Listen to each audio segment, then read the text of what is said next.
Hi this is Saurabh, welcome to a new video. इस video में हम कुछ क्वेश्चंस के आंसर करेंगे जो आपने कमेंट्स की फॉर्म में हमारे वीडियोस में पूछे हैं।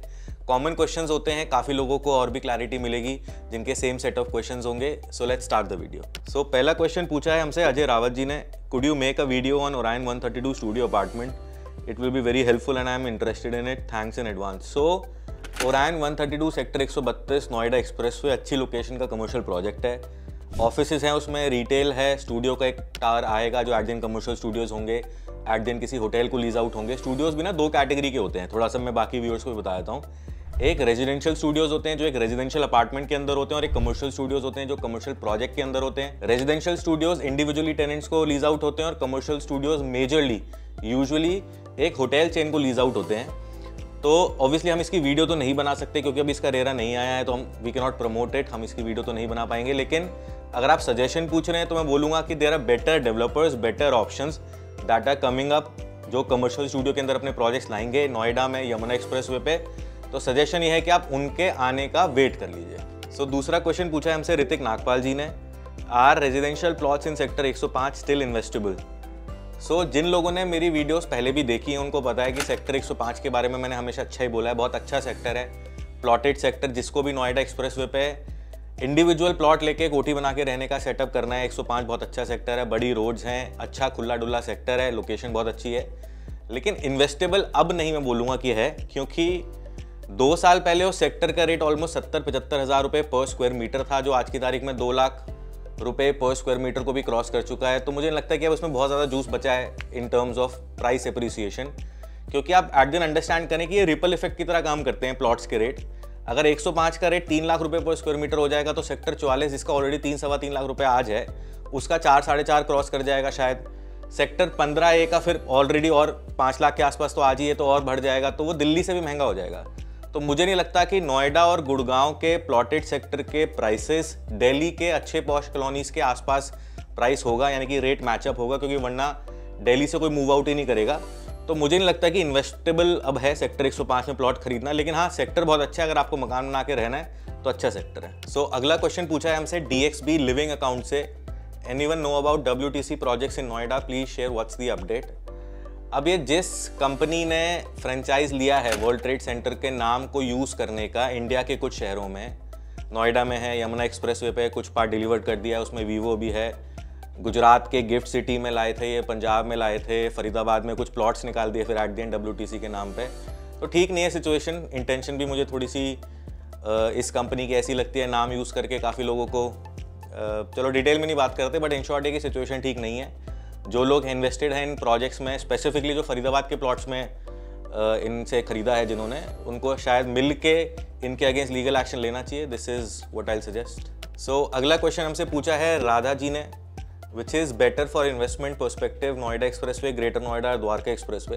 तो ये चीज़ तो मैंने अपनी वीडियोस में पहले भी बोली है कि दिल्ली NCR में मुझे, मेरे अकॉर्डिंग, अगर अगले 3-4 साल में मैक्सिमम रिटर्न्स किसी लोकेशन में मिलेगा तो वो नोएडा एक्सप्रेसवे और द्वारका एक्सप्रेसवे है। तो ये दोनों लोकेशंस बढ़िया हैं, अच्छे ऑप्शंस हैं दोनों ही लोकेशंस में, आप उसमें से कोई भी अच्छा ऑप्शन चूज कर सकते हैं। सो अगले क्वेश्चन की तरफ चलते हैं जो पूछा है हमसे प्रकाश कुमार जी ने, hi Saurabh, you seem to be a knowledgeable and wise person, thank you Prakash ji, can you advise me if it is worth to buy a flat in JP Aman, I am looking to buy a 2 bedroom in the range of 40 lakhs and prefer to buy on Noida expressway. So JP Aman at the end use product रह गया, अब investment sense तो कुछ नहीं है, price appreciation as such कुछ नहीं होगा, क्योंकि रेडी टू मूव इन है तो पूरा कैपिटल जितना भी आपको इन्वेस्ट करना है वो एक साथ चला जाता है। अगर साल का 5-7-10% वो बढ़ता भी रहा, 3 साल में अगर वो 15-20% बढ़ भी गया, तो क्योंकि आपका प्रॉपर्टी खरीदते टाइम पूरा पैसा एक साथ चला गया था, आपको लेवरेज कुछ नहीं मिला, तो इन्वेस्टमेंट सेंस तो नहीं है उन टर्म्स में। अगर आपको मैंने जल्दी बताया, अगर आपको समझ नहीं आया तो आप दोबारा कमेंट कर दीजिएगा, मैं इसके बारे में थोड़ा डिटेल में आपको अलग से बता दूंगा। लेकिन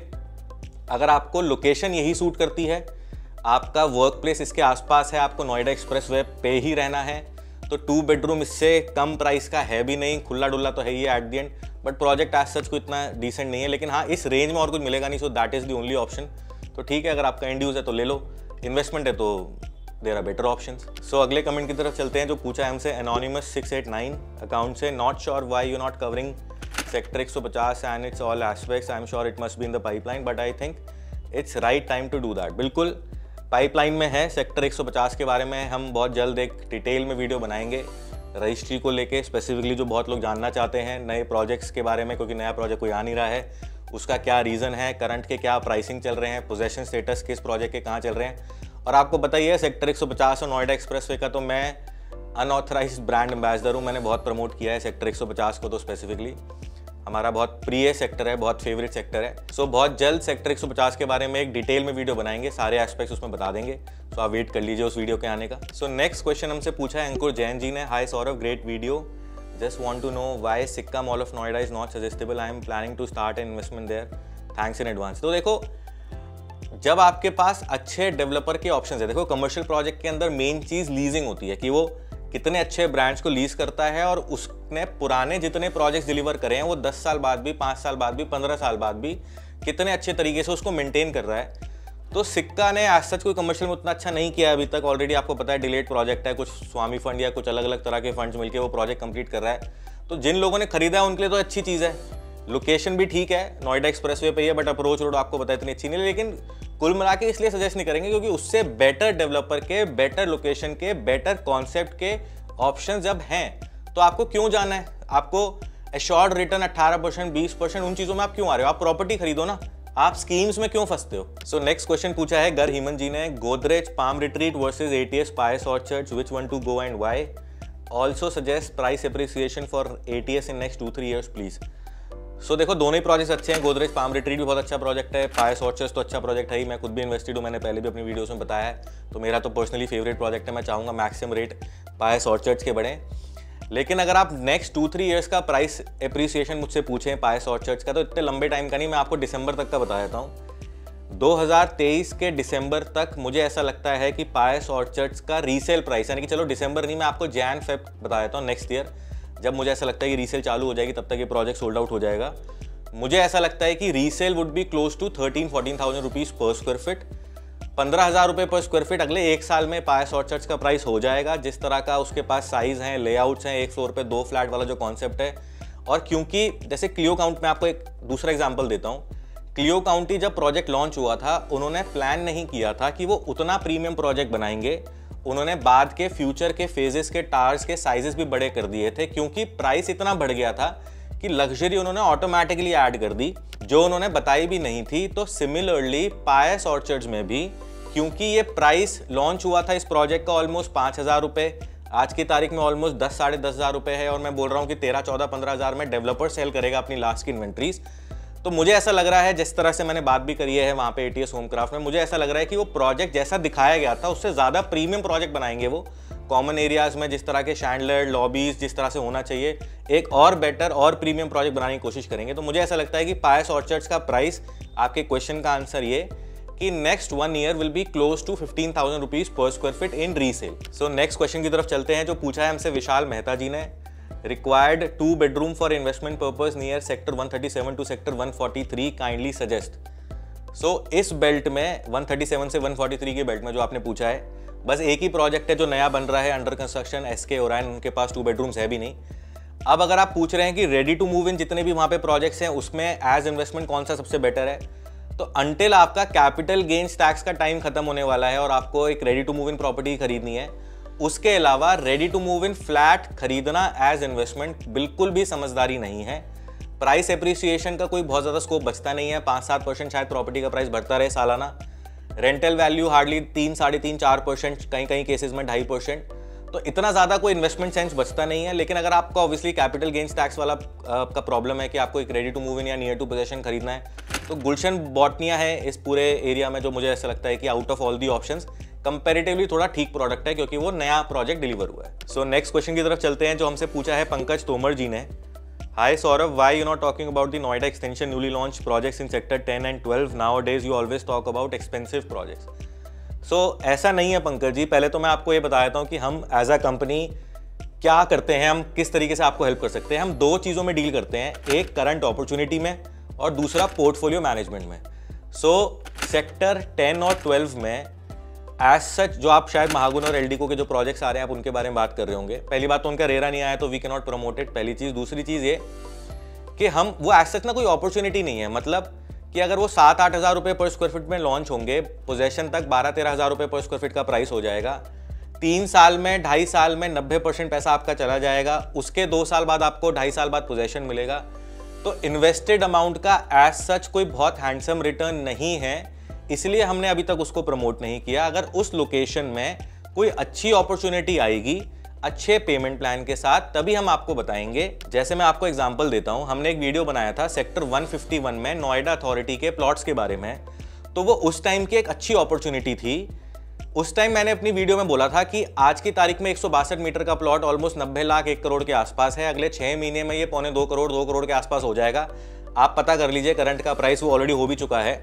वैसे ये चीज़ ना मुझे कुछ कस्टमर्स ने भी बोली है कि जो आप अपनी वीडियो में बोलते हो वो एट द एंड हो जाता है। आप हमारी पुरानी कोई भी वीडियोस उठा के देखिएगा, हमने जो भी बोला होगा वो एट द एंड हो ही जाता है एट द एंड। तो ऐसा नहीं है कि सेक्टर 151 में आज मुझे आप फोन करोगे, आप बोलोगे कि मुझे प्लॉट चाहिए तो मैं आपको आज भी दे पाऊंगा। उस टाइम हमने 12-14 प्लॉट्स खरीदे थे जो हमने उस टाइम सेल भी कर दिए थे। तो हम अपॉर्चुनिटी में डील करते हैं, मतलब कि उस टाइम की correct right opportunity as investment, और जो लोग हमसे खरीद लेते हैं उनका entire real estate portfolio manage करते हैं। So these are the 2 things. तो आपके क्वेश्चन का आंसर ये कि सेक्टर 10 और 12 में जो प्रोजेक्ट्स आ रहे हैं वो जिन डेवलपर्स के आ रहे हैं, जिन प्राइस के आ रहे हैं और जिस पेमेंट टर्म्स के साथ आ रहे हैं, उसमें एज सच कोई बहुत इन्वेस्टमेंट सेंस नहीं है। एट द एंड क्या है, देखो डेवलपर तो EOI expression of interest, pre launch hype बना के वो सब करेगा ही, प्राइस भी बढ़ेगा ही, लेकिन हर चीज़ में इन्वेस्टमेंट सेंस नहीं होती। ऐसे तो जितने भी प्रोजेक्ट्स आ रहे हैं नोएडा गुड़गांव में, जितने भी प्रोजेक्ट्स नए प्री लॉन्च के अंदर आ रहे हैं, आप हर जगह देखोगे, हर जगह मुझसे पूछोगे कि क्या सारे अच्छे हैं, तो ऐसा नहीं है। सो अगला कमेंट आया है कुमार 26 अकाउंट से, Noida versus Gurgaon is not needed, it should be Noida and Gurgaon. Why can't we eat both rasmalai and gulab jamun? Noida and Gurgaon both are top locations. Choose both or either of them based on your requirements and budget. Exactly.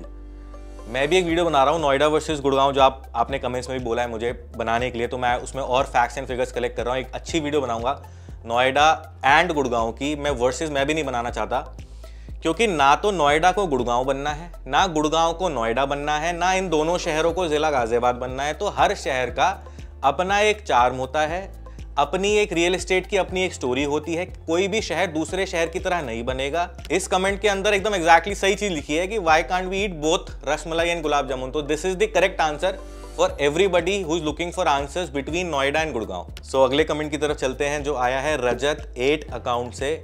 Black money is always more responsible than white money in real estate price increment. अच्छा, how many white money income guys you know that can afford more than 1 CR flat? However, these days bigger size flats are at most demand ranging more than 3 CR. तो देखो रजत जी, मैं इसका ना cut short answer देता हूँ।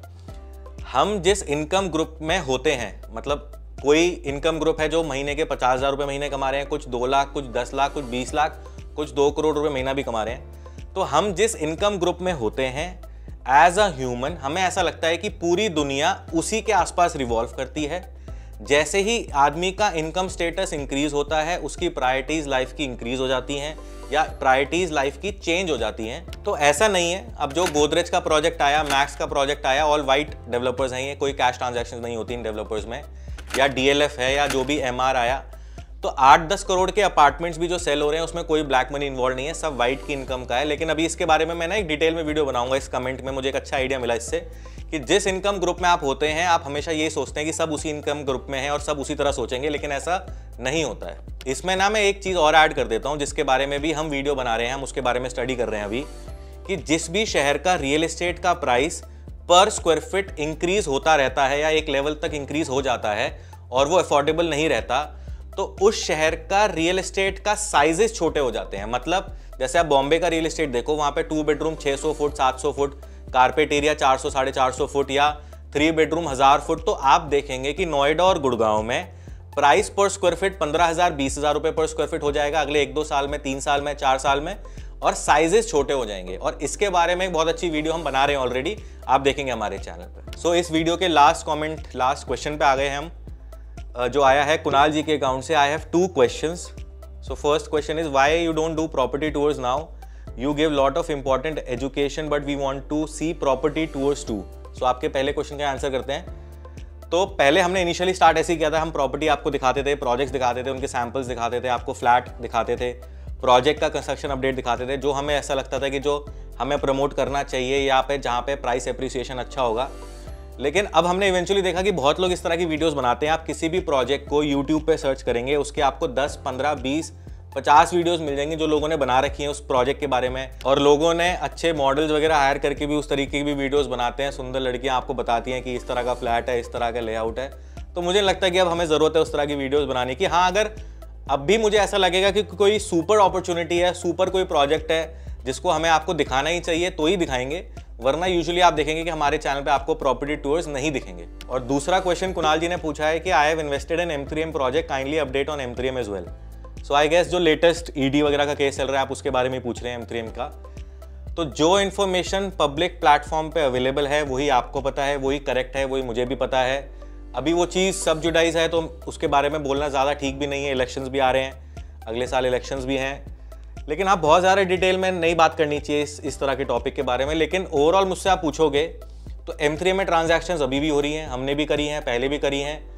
तो उसके जो डिलीवर्ड प्रोजेक्ट्स हैं सारे बहुत अच्छे हैं, टाइमली कंस्ट्रक्शन उन्होंने पुराने प्रोजेक्ट्स में करी है, अभी भी सारे प्रोजेक्ट्स में कंस्ट्रक्शन उनकी एटलीस्ट चल रही है। लेकिन जो ये ED का केस वगैरह हुआ है उससे ऑब्वियसली एक ब्रांड वैल्यू में ज़रूर एक फ़र्क आता है, लेकिन मुझे ऐसा लगता है कि ये बहुत जल्द सॉर्ट आउट हो जाना चाहिए। आई होप, मतलब मुझे ऐसा लगता नहीं है, मैं ऐसा होप करता हूँ कि ऐसा जल्दी हो जाए, क्योंकि बहुत लोगों का पैसा लगा हुआ है, बहुत लोगों ने फ्लैट यहाँ पे खरीदे हुए हैं, कमर्शियल यहाँ पे खरीदे हुए हैं। तो आई होप सब कुछ ठीक हो जाए M3M के साथ।